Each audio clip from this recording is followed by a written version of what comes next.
Si Pacquiao ay nagsabi na humigit kumulang 100, mula 100 hanggang 150 milyon ang kailangan para maitatag itong mga tanggapan para dito sa boxing combat o boxing and combat Sports Commission na ito sa buong Pilipinas. Ito sila Pacquiao, yung mga nagpapanukala lang, parang sila Bongo, di ba? Magpapanukala pero hindi pinag-aralan. Gusto lang umepal. Gusto lang magkaroon ng para, di ba, yung napanood niyo yung kay Bongo, di ba, yung interpellation sa kanya ni Drilon, ni Senator Drilon. Tinanong siya, hindi niya maipaliwanag. Nagpo-propose siya ng isang panukala na merong batas na lalabagin, mga kaibigan. Pwede ba yung ganon? Nag-o-overlapping yung mga batas, sasagasaan mo yung batas, na hindi pa man din na ipapatupad patutupad pa lang, pero in effect, yung batas na pinapanukala nun si Bongo, kuha na ho mga kaibigan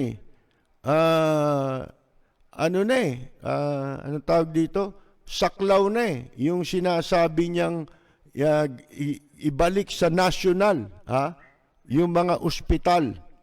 Siyempre, pagkatapos nun, magkakaproblema na tayo.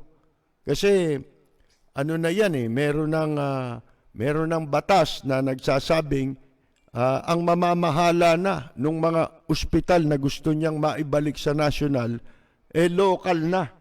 Ayon na rin, alinsunod na rin po sa batas, mga kaibigan.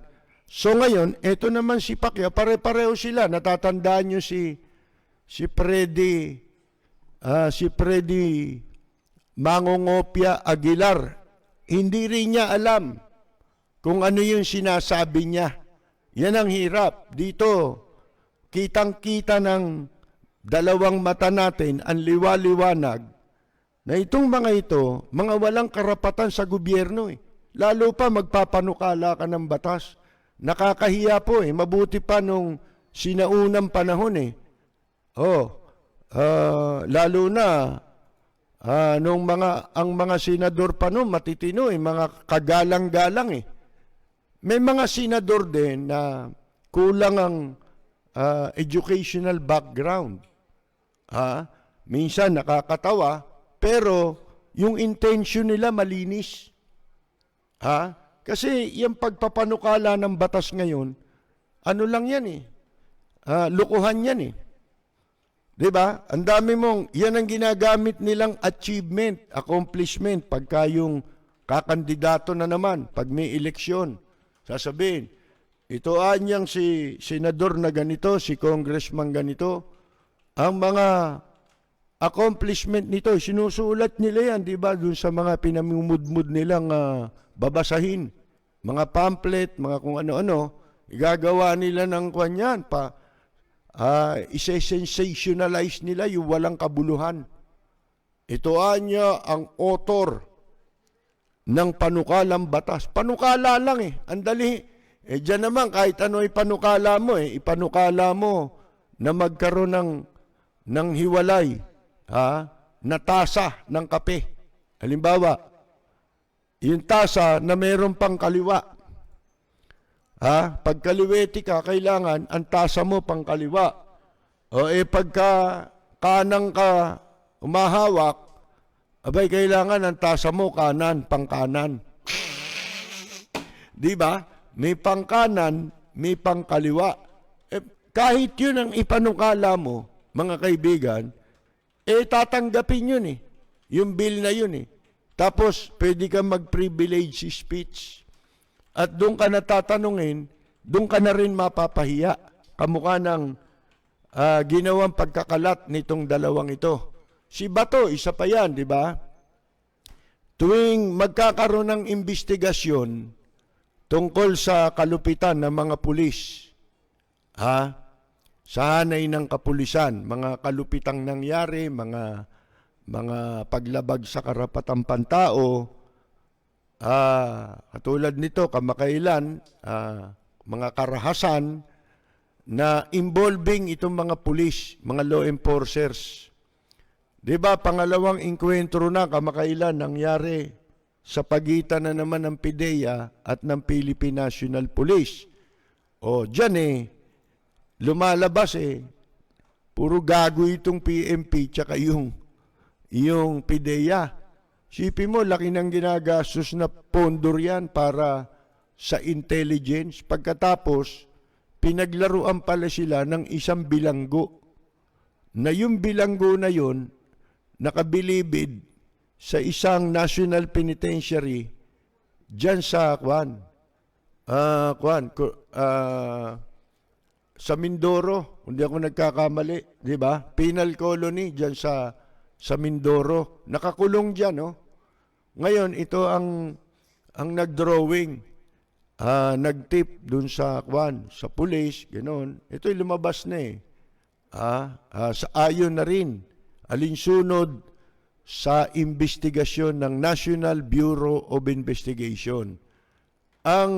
Ito si Bato at saka to si Pacquiao, walang alam sabihin to kundi, talagang dapat droga itong pinag-uusapan droga.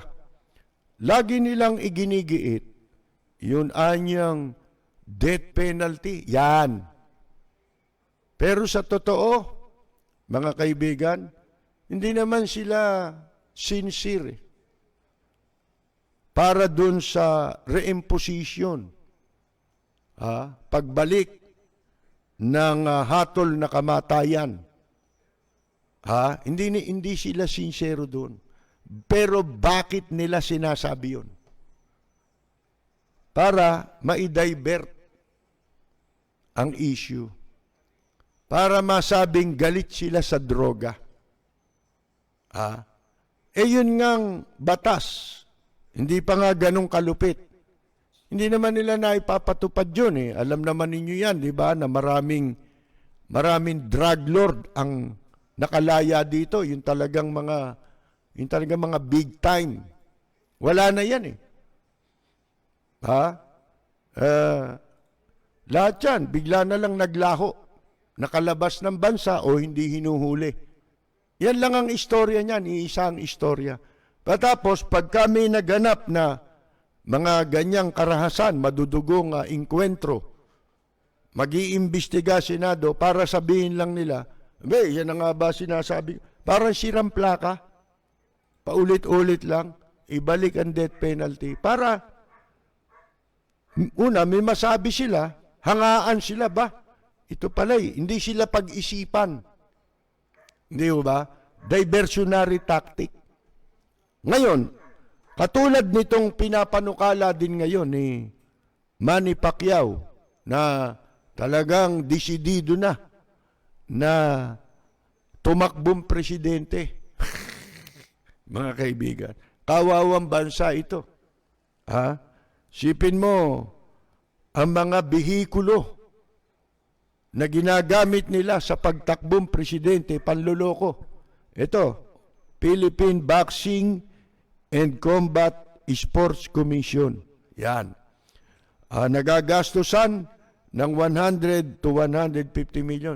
Ito'y sa harap ng pandemya na walang ginagawa ang pamahalaan.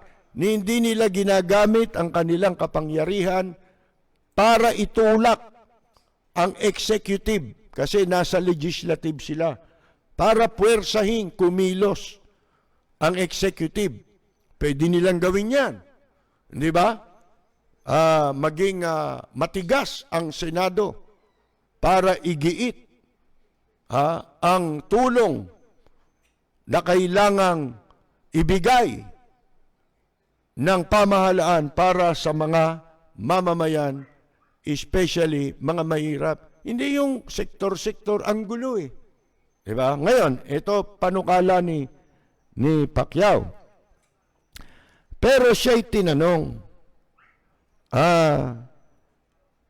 bakit kailangan na maglaan ng ganyang kalaking pondo habang ang bansa kasalukuyan pang nakikipaglaban, talagang nakikipagbaka dito sa COVID-19 pandemic.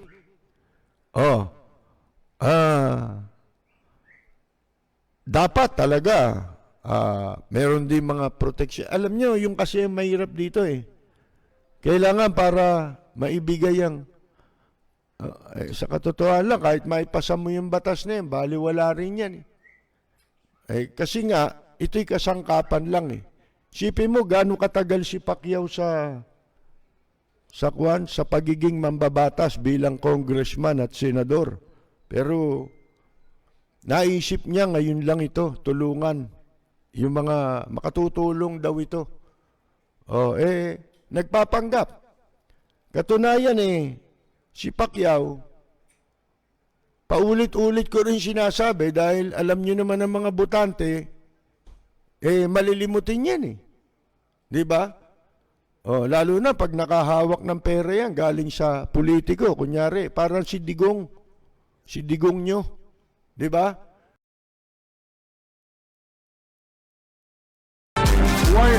The measure says the Philippine Boxing Commission shall be directly under the administrative supervision of the Office of the President. May we know why, Mr. President, it has to be under the Office of the President? Would the gentleman tell us how many officers right now are under the administrative supervision of the President?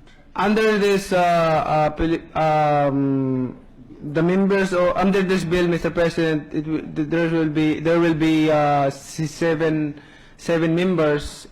One is we call the chairman, and 6 members, board members, to be chosen by the President, Mr. Our question is, why do we want to place the Philippine Boxing Commission under the administrative supervision of the President? And let me explain the context of the question. Mr. President, I had the fortune of being an executive secretary in the office of the President. And, Mr. President, you cannot imagine the number of agencies under the office of the President. So that what happens is that because of the sheer number of agencies under the office of the President, they are like flying saucers just revolving around, nobody supervising them, because the executive secretary simply cannot supervise them. Because, Mr. President, the President appoints the 7 members of this commission. Mr. President, the President of the Republic is the appointing authority, and he appoints everybody in this world, in this bureaucracy, unless delegated to the department secretary or another official. The fact that one is appointed by the office of the President is not a justification for putting the agency under the office of the President. Yes, it is, It can Mr. be President. the Philippine Boxing Commission can have the commissioners appointed by the President and be under the Games and Amusement Board for administrative supervision. I think it's best to be under by the President, Mr. President. Why, Mr. President?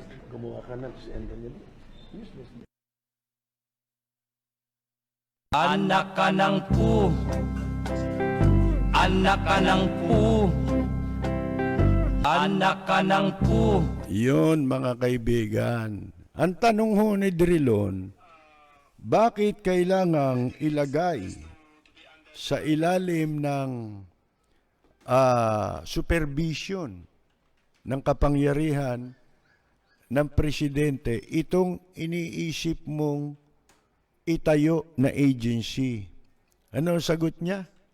Because the President appoints the chairman and the 6 members. Paano yung Supreme Court? Under the office of the President ba yung Supreme Court? Kasi nag-a-appoint doon, presidente rin eh. Kaya sabi ni Direlo, not necessarily na ang presidente nag-a-appoint, hindi niya kasi may paliwanag, di ba? Gumagawa ng panukala, hindi naintindihan. Ano pa raw nagsisip-sip pa di ba?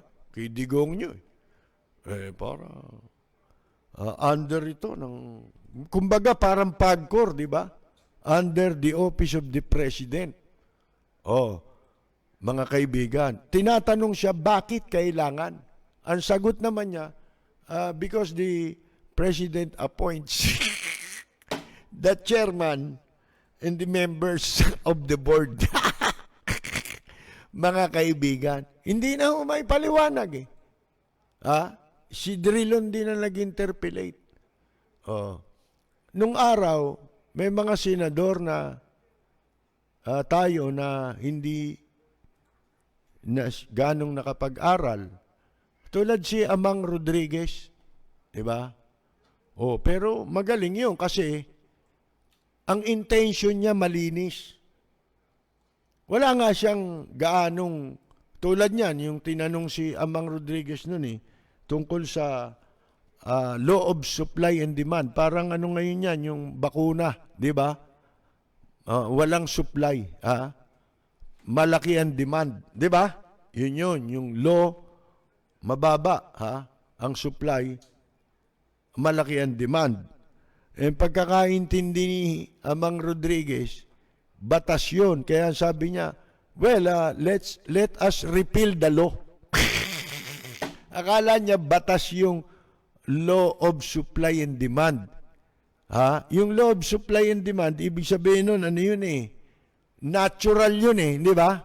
Natural na nangyayari yung katulad ngayon, merong law of supply and demand, di ba? Yun. Akala naman ni Amang Rodriguez ay let us repeal the law. Baguhin daw yung batas. Hindi naman batas yun. Pero, ang kagandahan sa kanila, kahit na mali ang kanilang pagkaintindi, yung kanilang sincerity, mga kaibigan, sa kanilang mga pinapanukala. Ito, walang nakapaloob na sinseridad dito Dito mga kaibigan Una, kung makakalusot ito, sakasakali, di ba? Mapapalusot nga naman niya, mabobola niya si Digong nyo, di ba? Nakagawa ako ng para sa iyo. Gagawin niyang achievement ni Digong nyo at saka niya. Di ba? Sasama niya si Digong nyo dun sa achievement.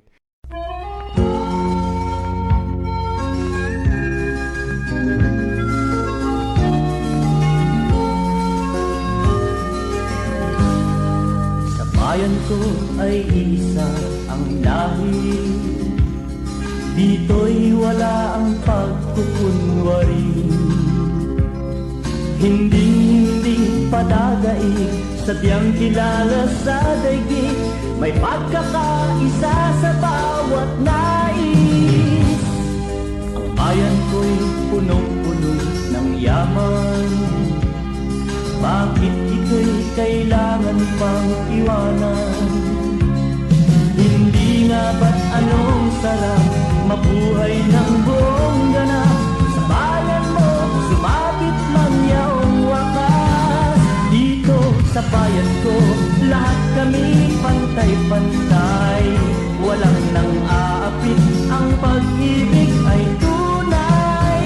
Dito sa bayan ko, dito'y makikilala mo ang isang kaibigang nagmamahal sa'yo.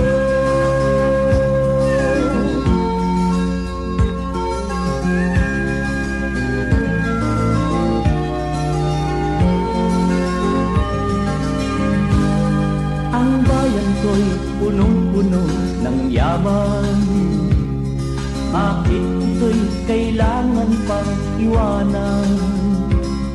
Hindi nga ba't anong sarap mabuhay ng buong ganap? Sa bayan mo, sumapit ng yaong wakas. Dito sa bayan ko, lahat kami pantay-pantay. Walang nang-aabit, ang pag-ibig ay tunay. Dito sa bayan ko, dito'y makikilala mo ang mga kaibigang nagmamahal sa'yo. Dito sa bayan ko,